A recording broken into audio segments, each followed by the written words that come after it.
Oriental ecuatoriano, buscando la verdad y abogando por la unidad nacional en pro de la paz y la seguridad en el Ecuador. Queremos saludar al doctor William Murillo de 1-800 Migrante. Lo invitamos a un diálogo para conocer cómo están los ecuatorianos en Estados Unidos, cómo viven, a sabiendas de que ha habido una política agresiva de deportaciones en general contra los migrantes de la administración de Donald Trump, y en el caso ecuatoriano queremos saber cómo se encuentran en los diferentes estados de Estados Unidos. Muy buen día, William. Miguel, ¿cómo está? Buenos días. Muchas gracias por la invitación. Un cordial saludo a todos los ecuatorianos y a toda la audiencia de Democracia. Sí, por favor. Sí, le quería comentar sobre su introducción. Acá en Estados Unidos nosotros estamos bastante preocupados por la forma, yo diría hasta violenta, en las formas que están haciendo las cosas en contra de los migrantes de todas las nacionalidades, incluyendo los ecuatorianos. Y esto realmente nos tiene preocupados, nos tiene a la expectativa de qué va a pasar mañana, porque cada día es algo diferente. El tema de la violación de derechos, el tema de la violación a procesos, el debido proceso que es pisoteado, los acuerdos internacionales que no se respetan, las cosas son difíciles, Miguel. Ahora, ¿qué le toca al migrante que con gran esfuerzo llegó a Estados Unidos? Unos están legalizados, otros no. Hemos leído de los análisis, por ejemplo, en Nueva York, que hay ecuatorianos que viven con una estrategia de casi volverse invisibles para que no les encuentren. Bueno, yo creo que los primeros días sí fue eso. Pero en la práctica, acá al menos en Nueva York, no estamos mirando esas redadas que se suponía que iban a hacerse o no se está mirando los impactos como tienen en otros estados. Lo que sí tenemos es una guerra psicológica en donde todos los días te tratan de criminal, de terrorista, de que te tienes que ir, que autodeportarte, de propuestas que te ponen con muchos nervios. Entonces, en la práctica es muy difícil. Por ejemplo, este tema de lo que hay una campaña internacional, incluyendo aquí en Estados Unidos, por parte del Departamento de Homeland Security, que dice que si es que no tienes tus papeles, te vamos a encontrar, te vamos a detener y te vamos a deportar y nunca más vas a regresar. Pero si es que autodeportas, entonces ahí tal vez tendrías la oportunidad para regresar. En la práctica, Miguel, no existe la autodeportación. La deportación la tiene que dar un juez. Entonces, ¿por qué estamos con estas campañas de propaganda? Porque son propaganda. Es una campaña para crear miedo en la población.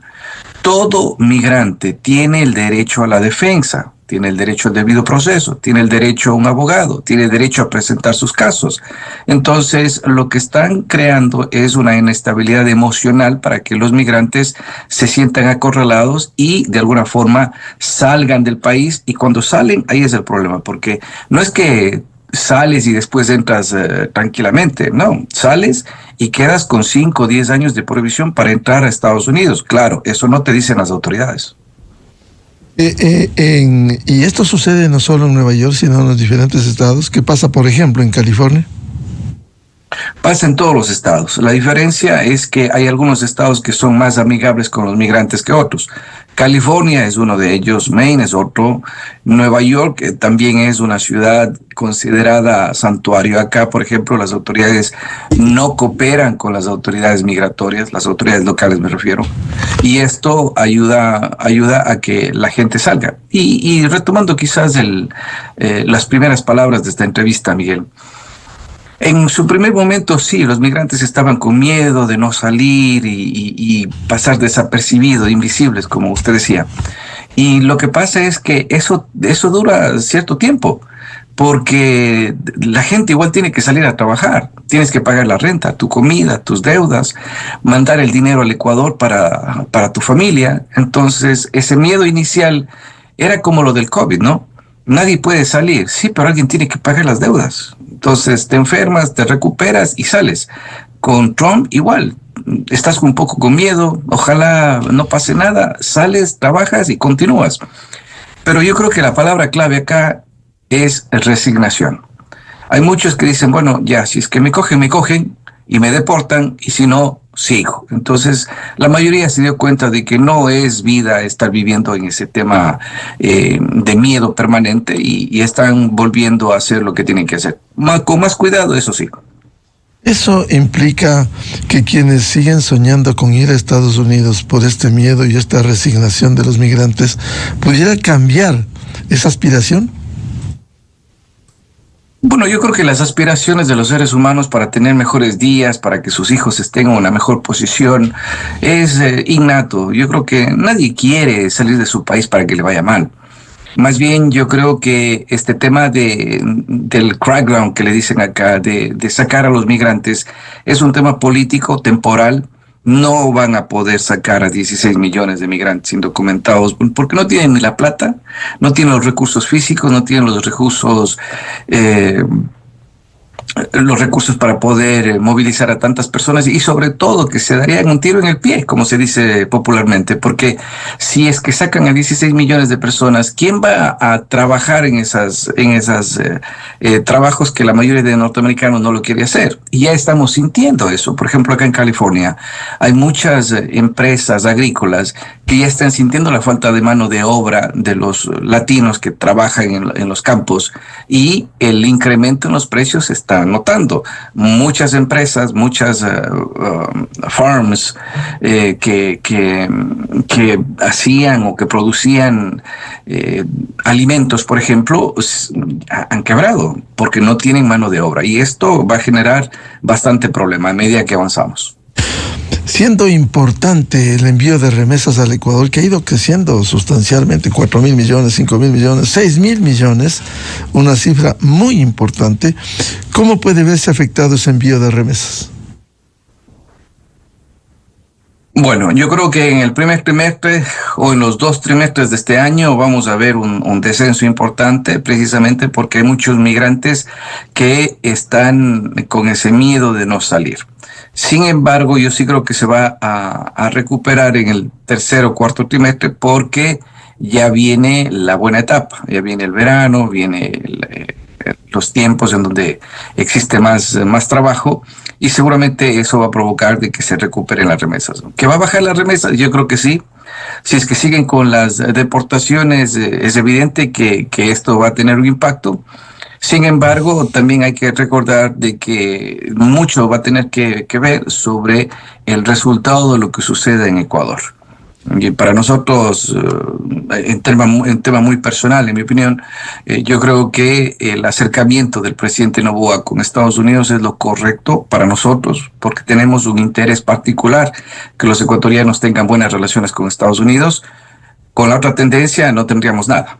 Sería peor, porque están alineándose con Venezuela, con el socialismo del siglo XXI, con estas políticas que van en contra de Estados Unidos, con políticas retrógradas que no quieren hacerlo. Y yo sí creo, por ejemplo, que si es que la señora González gana la presidencia, el tercer decreto va a ser el congelamiento de los fondos. El primero será la aceptación de la presidencia, el segundo será la designación de ministros, el tercero será, a mi forma de ver, un congelamiento de los fondos de los ecuatorianos para que no exista esa salida de capitales que indudablemente sucederá.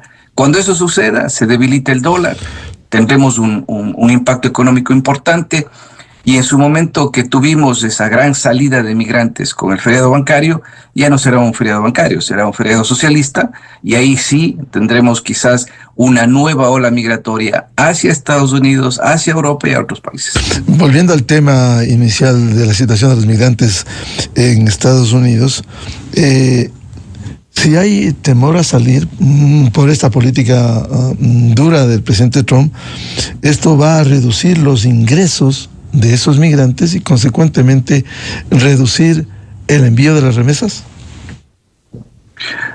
No necesariamente, Miguel, porque, mire, puede ser de que sí, existen problemas para poder ubicar trabajo, pero en cambio existen mejores oportunidades. Porque, por decirle algo, un dueño de un restaurante que antes tenía gente que venga a trabajar en la cocina o en distintas partes de su restaurante, había para escoger. Ahora ya no hay tal. Entonces es posible que inclusive le paguen un poco más a los que ya tienen para que no se vayan o para que se cuiden. Entonces, los ingresos inclusive van a ser un poco mejor para los migrantes, precisamente porque cada día estamos con una escasez de mano de obra no calificada. Y la calificada también han habido bastantes límites. Ahora, eso en cuanto a términos económicos, tendremos que verlo. O sea, es todo una mezcla de emociones, de políticas, una inestabilidad bastante compleja. Las tarifas del señor Trump están afectando a las economías locales, están afectando a los gobiernos, están afectando a la economía mundial, y esto provoca no solamente un problema económico, un problema político, un problema de ingresos a Ecuador. Hay que tomar en cuenta cuando se realizan políticas públicas cuáles son los escenarios que podría pasar con Estados Unidos, porque no es predecible. En medio de esta política de deportaciones del presidente Trump, William, ¿hay más trabajo en Estados Unidos? ¿Hay más oportunidades para los migrantes? Siempre ha habido trabajo, pero han habido etapas cíclicas. Cuando hay recesión, por lo general bajan los trabajos y no sabemos qué es lo que va a pasar. De acuerdo a los últimos análisis que hacen muchos profesionales acá, estamos hablando de que posiblemente se entre una recesión en los próximos meses, y eso provocaría un impacto inmediato en las empresas de todos los Estados Unidos, en el tema de intereses, en el tema de inversiones, en el tema de creación de fuentes de trabajo, de aportaciones. Entonces, estamos con una expectativa bastante incierta. Entonces, eso va a provocar que los gobiernos, tanto del señor Noboa, de la señora González o quien sea que esté en el gobierno, tengan en cuenta al momento de hacer política pública, porque los 6.539 millones que hubo el año anterior, que fue un récord en los últimos 25 años, quizás ya no tengamos esos ingresos. Y obviamente eso va a tener un impacto en la economía y en la liquidez local. ¿Qué ha pasado durante los últimos días respecto de las deportaciones? ¿Qué reportes hay, no solo de Nueva York, sino en otros estados? Bueno, las deportaciones siempre han existido. Habían vuelos de deportaciones en la época del señor Correa, de Moreno, de Lazo, ahora del señor Noboa. Si es que gana Noboa, seguirán las deportaciones. Si es que gana González, seguirán las deportaciones. Y así sucesivamente, porque es una política que se ha implementado desde hace décadas y no ha cambiado. No existe ninguna propuesta para que dejen de deportar. Eso es el uno. El segundo tema es este ataque directo a los derechos civiles, al debido proceso. Hay muchas irregularidades en la forma que se están haciendo las deportaciones por parte de las autoridades norteamericanas en relación a migrantes que no tienen por qué ser deportados, como por ejemplo este grupo de venezolanos, de más de 230 venezolanos, que supuestamente son altos criminales, líderes de bandas organizadas del Tren de Aragua, y resulta que más de la mitad de ellos no tienen ningún problema ni en Estados Unidos ni en Venezuela. Y dicho sea de paso, hay un ecuatoriano que fue detenido cuando fue a una cita acá en migración en Manhattan. Lo detuvieron porque tiene tatuajes y le dicen que es del Tren de Aragua, ecuatoriano. Entonces, cuando nosotros miramos esta clase de cosas que obviamente van en contra de todo proceso jurídico, allí es donde realmente acá el sistema de justicia está siendo puesto a prueba para ver si es que o politizan al sistema de justicia y las condiciones de Estados Unidos se verán afectadas tremendamente, o se defiende el sistema de justicia, el debido proceso y los derechos para poder tener por lo menos una seguridad jurídica que en otros países no existe. Entonces, esto también representa algo importante en relación a las políticas que se pueda generar, como por ejemplo la eliminación del TPS para varios países. A El Salvador, que es amigo de Estados Unidos, ¿verdad?, no les tocaron el TPS. Sin embargo, Venezuela, Nicaragua, Haití les quitaron el TPS. Y así usted puede ver cómo esas relaciones de poder, esas relaciones personales, esas relaciones entre presidentes, definitivamente, aunque no están puestas en papel, sí ayudan para tener alguna clase de beneficios en la administración Trump. Bien decía usted, William, las deportaciones siempre hubo, pero quizás hoy ha generado mayor nerviosismo entre los migrantes. Sí, definitivamente. Pero también hay que recordar de que las deportaciones, como le mencionaba, es un proceso jurídico, es el resultado de un proceso jurídico en donde las personas tienen el derecho a defenderse. Por ejemplo, las últimas personas que han llegado acá a Estados Unidos de Ecuador, más de 119,000 personas el año anterior. Muchos de ellos solicitaron asilo. Y cuando tú solicitas asilo, el presidente Trump se puede poner de cabeza. No te pueden deportar. ¿Por qué? Porque existe un proceso jurídico. Existe el derecho a la defensa, el derecho al asilo, presentar tus pruebas, tener un abogado, presentar tus documentos y después el juez, el fiscal, entre los dos puede decir, no te damos el asilo. Muy bien, tienes el derecho a la apelación y así sucesivamente hasta poder llegar a una resolución. Hasta eso quizás ya tenemos otro presidente y las circunstancias cambien. Entonces, no es que te dicen te vamos a deportar y te cogen en la calle y te mandan al siguiente día. No funciona así. No, entonces el miedo es infundado. Lo que decía era que tienen una campaña psicológica en contra de los migrantes para que empiecen a hacer cosas indebidas y se vayan. Muchos están cayendo ante la desesperación, ante la desesperanza y dicen, ¿sabes qué? Como está con esta incertidumbre, mejor me voy. Hay muchos que se están yendo, hay muchos que regresan, pero hay otros que se están dando cuenta que tienen derechos y que van a trabajar y que van a defender sus casos y muchos de ellos van a ganar. ¿Y cuáles son las condiciones en esta figura legal del asilo? ¿Cuáles son las condiciones que permita a alguien que tenga derecho pueda conseguir un asilo? Principalmente son dos, Miguel. El uno, demostrar de que eres víctima o perseguido. Víctima por tu afiliación política, por tus creencias religiosas, víctima porque quizás fuiste secuestrado, fuiste extorsionado y el tema de persecución porque quizás eres homosexual y no te permiten expresar tu homosexualidad abiertamente, o eres un miembro de indígena y te persiguen porque defiendes a los derechos de la naturaleza y el agua. O sea, existen varias formas.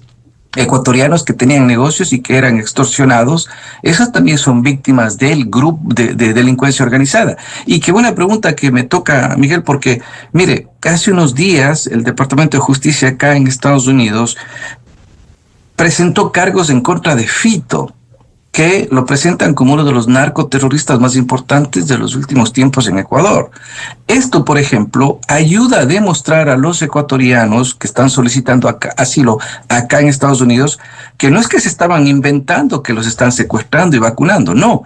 Ahora ya existe un proceso jurídico en donde está involucrado la DEA, el FBI, distintos organismos del Estado, indicando de que existe narcoterrorismo, de que los carteles de la droga mexicanos están en Ecuador y eso provoca mucha inseguridad.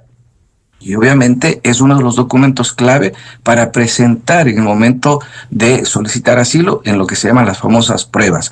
Esto, sumado a la solicitud que hizo el presidente Noboa para que el presidente Trump declare como terroristas a los grupos de delincuencia organizada en Ecuador, créame que si eso llega a suceder, abrirían las oportunidades de los ecuatorianos de par en par para solicitar asilo, porque se estarían dando unas circunstancias nuevas en el país y obviamente eso ayudaría a que los migrantes tengan un camino no solamente con el permiso de trabajo y el Social Security, sería un camino a la residencia, sería un camino a la ciudadanía, mucho mejor que el TPS, obviamente con un presidente que está alineado con Estados Unidos. Esa es la gran diferencia entre los dos candidatos que tenemos.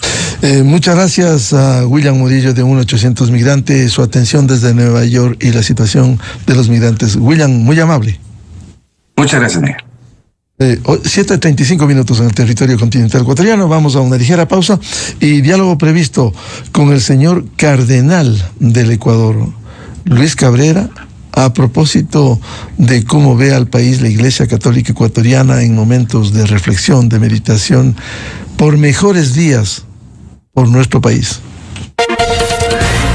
Desde 1984 con Gonzalo Rosero, la revista de opinión Democracia. Siempre líderes, siempre confiables. Enseguida regresa Miguel Rivadeneira a la búsqueda de la verdad.